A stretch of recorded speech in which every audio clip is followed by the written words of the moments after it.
Faire de l'argent en ligne, c'est plus simple que jamais, mais pourtant, on ressent en tant que créateur que c'est plus difficile que jamais. On regarde à gauche et à droite et on voit plein de créateurs qui font de l'argent de plein de façons différentes. Ils vendent des formations, ils monétisent une communauté, ils vendent du coaching, ils font des revenus d'affiliation, ils font des revenus publicitaires, ils font des partenariats, ils ont un Patreon. On connaît plein de façons de faire de l'argent, mais on se dit, pourquoi pas moi?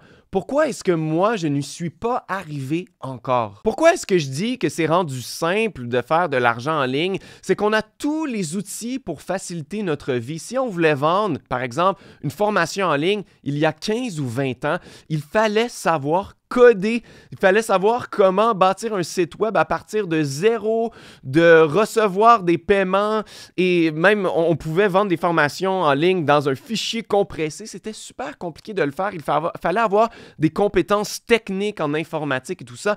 Et maintenant, on a plein d'outils pour nous aider à le faire. Moi, par exemple, j'utilise la plateforme Kajabi. En un clic, ça va me créer une formation en ligne toute bien structurée. J'ai qu'à téléverser mes vidéos de ma formation dedans, cliquer à un autre endroit pour créer une page de checkout et tout simplement envoyer le lien du checkout à mon audience et ils vont pouvoir acheter ma formation. En quelques clics, je peux déjà vendre quelque chose sans être poussé en informatique, sans savoir coder ou quoi que ce soit. Et avec l'intelligence artificielle, ça va être encore plus simple avec le temps. Donc, ce n'est plus une question technique ou d'être doué ou tout ça. On a tous les outils dont on a besoin. Mais la vraie raison pourquoi on ressent que c'est plus difficile que jamais, c'est qu'il y a une barrière qui nous empêche de réussir en tant que créateur.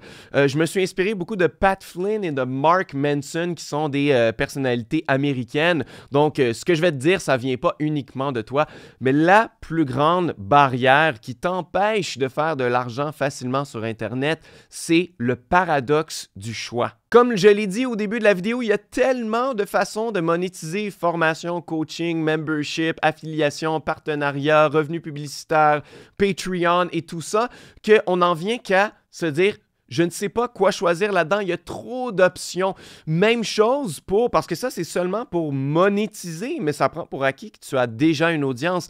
Mais pour créer une audience, c'est le même truc. Est-ce que je me fais une chaîne YouTube? Est-ce que je poste sur Facebook, TikTok, Instagram? Est-ce que je vais sur LinkedIn? Est-ce que je fais un podcast? Est-ce que je fais un blog? Est-ce que je fais du contenu long ou du contenu court? Et ça ne finit plus. Il y a tellement d'options que l'on peut choisir. Et donc, devant toutes ces options, on se retrouve à être paralysé.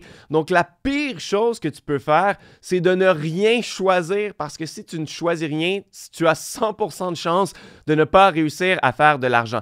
Et la deuxième pire chose que tu peux faire, c'est de tout choisir à la fois parce que ça mène inévitablement au burn-out. Si tu décides de faire du contenu sur TikTok, Instagram, de faire une chaîne YouTube avec du contenu long et du contenu court, de faire un podcast, de faire un blog, d'avoir un site web, si tu fais tout ça tout seul, évidemment, non seulement tu vas te mener au burn-out, mais aussi tu n'auras pas le succès que tu veux avoir parce que tes efforts vont être beaucoup trop fragmentés à trop d'endroits différents. Donc, le meilleur conseil que je peux te donner, c'est choisis un truc maintenant, choisis-le tout de suite et investis-toi pendant un certain temps là-dedans. Choisis un médium que tu te vois faire pendant plusieurs années, que tu te vois avoir du plaisir à faire et à maintenir et éventuellement, après quelques mois, après quelques années, tu peux en rajouter plus si tu as systématisé le tout et que c'est rendu facile pour toi de faire, que ça prend moins de temps à faire qu'avant. Eh bien là, tu peux en rajouter plus avec le temps. Il n'y a personne en ce moment qui est sur toutes les plateformes qui le fait tout seul. C'est probablement des gens qui ont des équipes, qui sont capables d'engager et de payer pour des assistants qui vont éditer leurs vidéos, qui vont éditer tous les contenus shorts et les publier eux-mêmes sur les plateformes de réseaux sociaux. C'est pas en le faisant tout seul qu'on y arrive. Mais c'est aussi qu'ils ne l'ont pas fait tout d'un coup, ils ont probablement intégré les trucs un à la fois.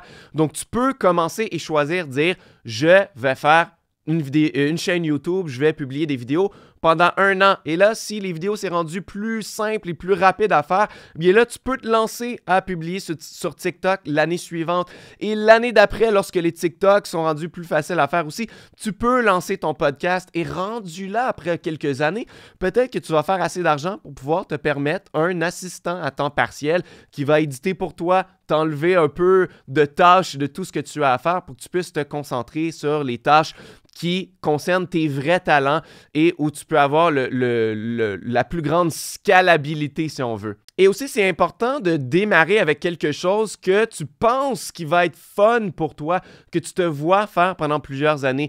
Moi, personnellement, je ne suis pas un utilisateur des réseaux sociaux. J'y vais très, très peu. J'ai très peu de comptes. Donc, je ne connais pas beaucoup cet univers-là et je n'ai pas envie de m'y investir. Donc, je n'ai jamais fait des contenus sur les réseaux sociaux pour aucun de mes business. Même chose sur ma chaîne YouTube, je préfère parler pendant plus longtemps, prendre mon temps pour donner de la valeur. Je ne suis pas vraiment du type à faire du contenu rapide de moins de 60 secondes.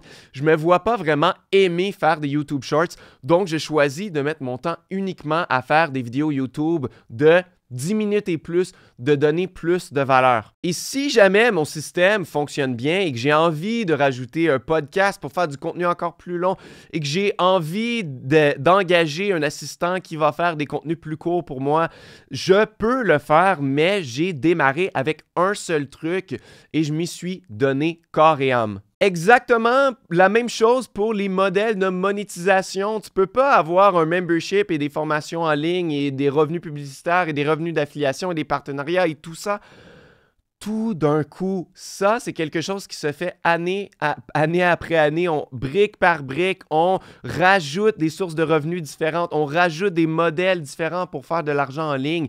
Et c'est qu'après plusieurs années qu'on a réussi à mettre tout ça en place et que là, on peut faire de plus en plus d'argent. De la manière que je le vois, un business en ligne a 2 phases différentes. La première, c'est de bâtir une audience parce que si tu fais des produits mais que tu n'as personne à qui les vendre, ça ne sert à rien. Donc, la première phase dure entre 1 an et 3 ans. C'est de choisir une plateforme, de commencer à faire du contenu, d'avoir une audience. Et là, peut-être année après année, tu peux peut-être rajouter une plateforme de plus si tu le désires. Et après 2 ou 3 ans, tu as quelques plateformes, tu as quelques milliers de personnes dans ton audience. Et là, c'est le temps pour l'étape numéro 2, qui est de monétiser. Et cette étape-là va aussi prendre 5 ans et plus. Parce que tu ne peux pas tout faire en même temps. Donc, la première année, tu peux créer un cours en ligne et le vendre à ton audience. L'année suivante, tu peux peut-être faire un 2e cours en ligne. La 3e année, tu peux peut-être créer et lancer un membership, une communauté par abonnement. La 4e année, tu peux peut-être vendre du coaching premium. La 5e année, tu peux explorer des partenariats etc. Et tu vas avoir une superbe suite de produits après 5 ans. Mais si tu fais les maths, c'est quelque chose qui va te prendre entre 6 et 8 ans pour pouvoir bâtir une audience dans les plusieurs milliers de personnes qui te suivent, qui ont envie de te regarder et de revenir chaque semaine pour écouter tes meilleurs conseils, pour apprendre de toi, pour avoir envie d'en savoir plus et d'acheter tes produits, joindre tes communautés et tout ça plus tard. Et ensuite, ta suite de produits que tu vas pouvoir vendre, de justement avoir plein de types de produits pour pouvoir diversifier la façon dont tu fais de l'argent, eh bien ça aussi, ça prend plusieurs années. Donc la bonne nouvelle, c'est que c'est simple à faire, t'as qu'à choisir une plateforme, un modèle de monétisation et le faire maintenant. Peut-être que tu ne feras pas beaucoup d'argent maintenant, mais si tu as un horizon de 10 ans devant toi, tu as l'occasion de faire des centaines de milliers par année parce que brique par brique, tu vas avoir de plus en plus d'audience, de plus en plus de modèles de monétisation et avec le temps, tu vas pouvoir en rajouter beaucoup et ça ne sera plus possible de t'arrêter à ce moment-là et c'est ça la beauté de gagner de l'argent en ligne. Donc si en ce moment, toi aussi, tu stresses, tu dis « j'y arriverai jamais, pourquoi ça ne peut pas être moi, pourquoi j'ai jamais réussi à faire de l'argent en ligne », je te dis « prends une bonne respiration, vas-y, une étape à la fois, choisis une plateforme pour faire du contenu et bâtir une audience, un modèle de monétisation et on pensera au reste plus tard. » Si tu veux apprendre comment faire un business en ligne et tu veux bénéficier de mes années d'expérience, de l'avoir fait, moi j'ai un premier business où j'enseigne ma passion pour la guitare. Je fais plus de 6 chiffres par année à vendre des formations, des communautés, de l'affiliation, tout ce que j'ai mentionné, je le fais déjà. Mais moi, c'est parce que ça fait 10 ans et plus que je le fais. Et donc, je veux redonner au suivant, je veux que tu puisses apprendre comment le faire et transformer ta passion en ton job à temps plein, de pouvoir travailler chez toi, faire ce qui te passionne pour pouvoir gagner ta vie. Si tu veux savoir comment le faire, eh bien, va cliquer sur le premier lien dans la description et va lire mon guide, le guide ultime de l'entrepreneur minimaliste. Ça détaille un plan d'action super simple pour pouvoir commencer à le faire et dans quelques années, j'espère que tu vas pouvoir y gagner ta vie comme moi je l'ai fait. Donc encore une fois, c'est le premier lien dans la description. Merci beaucoup d'avoir écouté cette vidéo et on va se revoir très bientôt dans une nouvelle vidéo.